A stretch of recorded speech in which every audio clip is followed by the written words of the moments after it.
BA pass जाबाय ओमफ्राय उनाव आं BTबो फरायदों दा खार'ना आं सानबाय आं हाबा साख्रि मावा होननानै स्कुलाव हाबबाय माबायाव 1960 आङो LP स्कुलाव 13 बोसोरावसो हाबदों 13 बोसोर जाबासो बेनिफ्राय 1960 आव आं क्लास 10 आं बोसोरब्रै फेल जादों 10 आव बेनिफ्राय पास जाबाय गाराखै आं थेवबो लाजिनाय गैया आंनाव बेनिफ्राय पास जाबाय आं बबाव फरायगोन बे समाव माबाया गासिबो गोदान गोदान कलेज तेजपुरनि दरं कलेजाबो गोदान बर' कलेजाबो गोदान आरो बिनिफ्राय प्रागज्यतिष माबायाबो गोदान दा आं गोजाम स्कुलावसो फरायगोन ओमफ्राय मेट्रिकखौ पास जानानै माबाखौ बै उदालगुरि हाइ स्कुलाव फरायदों आं एमइनिफ्राय आराम्भ खालामनानै बेवहायनो फरायदों ओमफ्राय कटन कलेजाव थांबाय आं कटन कलेजाव सिट मोनबाय आं कलेजाव हाबनाया 65 बेनिफ्राय बेवहाय प्रि इउनिभारसिटिसोमोन नालाय प्रि इउनिभारसिटियाव खेबनै फेल जादों बेनिफ्राय BAखौ मोनबाय BAखौ मोननानै आं BAआव फेल जायाखिसै सिदा थांबाय आं ओमफ्राय माबाखौ MAखौ फरायनो गोसोमोन आं खिन्थु MA जायाखिसै आरो बेनिफ्राय फैनानै थाबाय आं माबा मावा साख्रि मावा ओरै साननानै आं आबादसो मावदोंमोन आरो बेसा मा बेनोसै जों गासिबो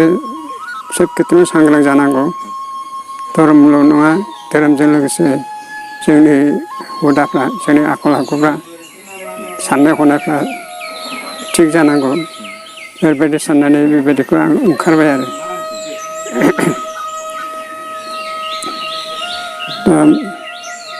मा बुंगोन दानि खोथाखौथ' गामिनिखौथ' बुंजाला बेबायदि साननानै आं ओंखारदों आरो ओमफ्राय हाबनाय खोथाखौ बुंनानै बिसोरो मोजां मोनदों आरो बे हिसाबै हाबबाय बे खोथाया बेनोसै बाथौ धोरोमखौ लानानै जोङो बे समाजखौ बर' समाजखौ जों बोरै सांग्रां खालामनांगौ बोरैहाय गोरों गोरा खालामनांगौ जोंथ' दा माबाना दङ दासिमबो बुंनो थाङोबा दासिमबो जों जौगायाखै मोजाङै बे हिसाबै जोङो जौगानांगौ बेबायदि उद्देश्यआव जिथु ओंखारनाय जाबाय खिन्थु दा किसुमानफ्रा बुजिदों बुजिनायाबा दा बहुदानो बे अर्थ'खौ बुजिनो मोना बे हिसाबै आं बहुद जायगायावनो आं गायसननायाव थांदों थांनानै बिबुंथिबो होनाय जादों दा बिसोरो मोजां मोनदों बेबायदि खोथाया दानि बे जुगाव जों बर' आं दहाय होनदों जोंनि बे जुगाव बर'फ्रा सोब खेत्र'आवनो सांग्रां जानांगौ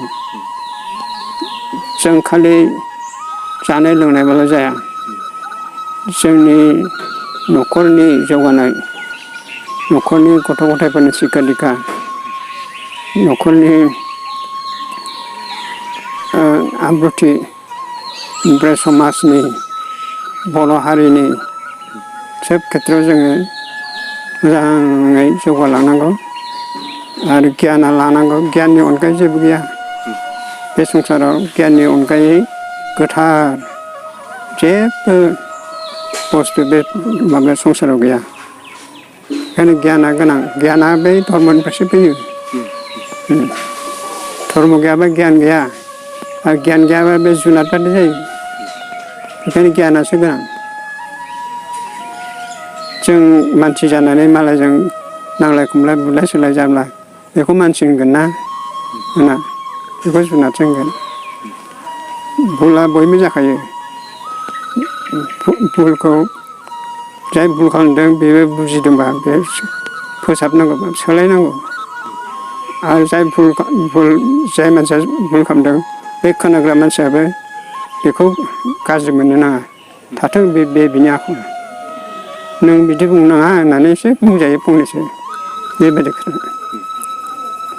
दा गियाननि अनगायै जेबो गैया जों